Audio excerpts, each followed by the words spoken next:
ओम जय जगन्नाथ। बंधुगण, मिथुन राशि विषय रे आम आज आलोचना करवा। 2025 मसीह मिथुन राशि करियर रे बहुत किसी सुधार किंतु एते भी सुधार आसनी जो थे से खुशी हे। मोर कहबार अर्थ आपण माने निश्चित भाव जो टाइमटा आपणकर चली गोटे प्रकार 2024 देखो गोटे कथा 2022 रु 2025 पर्यंत आपण जीवन में उत्थान पथान लगी रही। उत्थान पतन बिल्कुल लगी रही। 2025 आप बहुत किसी हर बहुत किसी पाई आप किसी पाई ना ये बिल्कुल भूल कथा। निश्चित भाव आपण मान सहित किसी ना कि भल हेले आम जदि 2026 आगामी वर्ष अर्थात आपणकर नुआ समय आलोचना करवा। निश्चित भाव में आपण कुंडली आम देखीचु जो प्रकार रे आपण मानक मुझे कुंडली देखी दूसरी देखो आपणकर चार्ट आपणकर चार्ट को टिके भल के देखो गुरु अच्छा लग्न रे आप निश्चित भाव में चार्ट को देखिए जापर लग्न भाव में गुरु 3 जो लिखाई 3 हूँ मिथुन जोड़ा आम कहूँ मिथुन अर्थात बुधंकर राशि। तो बुधंकर राशि रे गुरु जिते बृहस्पति बसुंच बृहस्पति और बुधंकर बहुत भल संपर्क आपण मैंने जानी बृहस्पति पुत्र कहुए बुधदेव देखु किंतु कथा एति नुह कथा हूँ गुरु बक्री भाव में अच्छा। तो आम जब प्रथम आलोचना करवा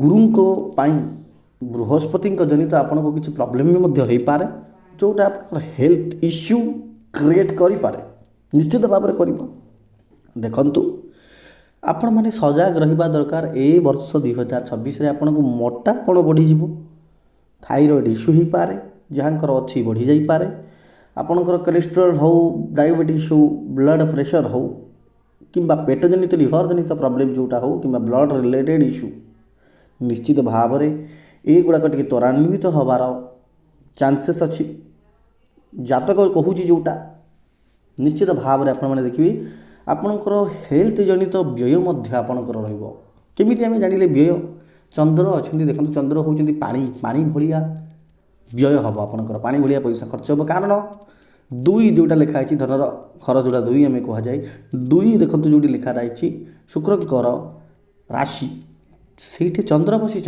आपण को देखिए आपणकर खर्च बहुत रोगर किसी जिनस किणवार निश्चित भाव खर्च हम। एबे आम आपणकर गोटे तृतीय हाउस कथा आलोचना करवा इंपोर्टाट हाउस यहाँ गोटे पराक्रम भाव साहस भाव ये किए बसिले केतु। ए वर्ष आप कला जादू मंत्र तंत्र ज्योतिषी यही सब जिन देखिए आपंकर माने अधिक कम्युनिकेशन रहा निहाती या भितर टे पशिबे तत्सहित आप प्रवचन कथा भगवत चर्चा यही सब आपंकर समय अतिवाहित हम निश्चित भाव में हम केवल आपण नुह आप प्रेमिका कि स्त्री सहित निश्चित भाव में कौन धर्मालोचना कि धर्म कार्य को निश्चित भाव में जापारती। आम परिवार कथा कह परिवार बढ़िया अच्छी एक्चुअली परिवार आपंकर बहुत बढ़िया अच्छी परिवार क्षेत्र देखो 6 लिखा जा चतुर्थ भाग में। तो ये गोटे देखो चतुर्ग्रहर गोटे जोग अच्छे मंगल बुध शुक्र सूर्यंकर सप्तम भाव में। तो गोटे देखो परिवार में खर्च तो रु घरे किसी ना कि मांगलिक कार्य आपणकर माता पिता आपणकर पैतृक संपत्ति आपन को मिल पार चांसेस अच्छी आपणकर माता पिता लाभ हम आपण घर वयस्क लोक मैंने जो मैंने अच्छे किसी ना कि लाभ गवर्नमेंट टू आरंभ करना कि जिन लाभ हम देखा जापरी भाव में पंचम भाग कथा आलोचना करवा आपण घरे संतान कि आपणकर बड़ संतान सान संतान देखो संतान शुक्र जेहतु शुक्र राशि बहुत बढ़िया जिनसा आम देखु पिलांकर 2024-25 अपेक्षा ए वर्ष पाठ पढ़ा बहुत बढ़िया हम एकाग्रता निश्चित भाव में से करियर को पाथेय कर पाठ पढ़े एवं संतान बहुत बढ़िया अच्छी सब इम्पोर्टाट कथा आम बिजनेस कथा करियर कथा जॉब कथा आलोचना करवा। पूर्व मुझे आ गए कथा कहीदे लव आउ जो पार्टनरशिप कथा कहीदे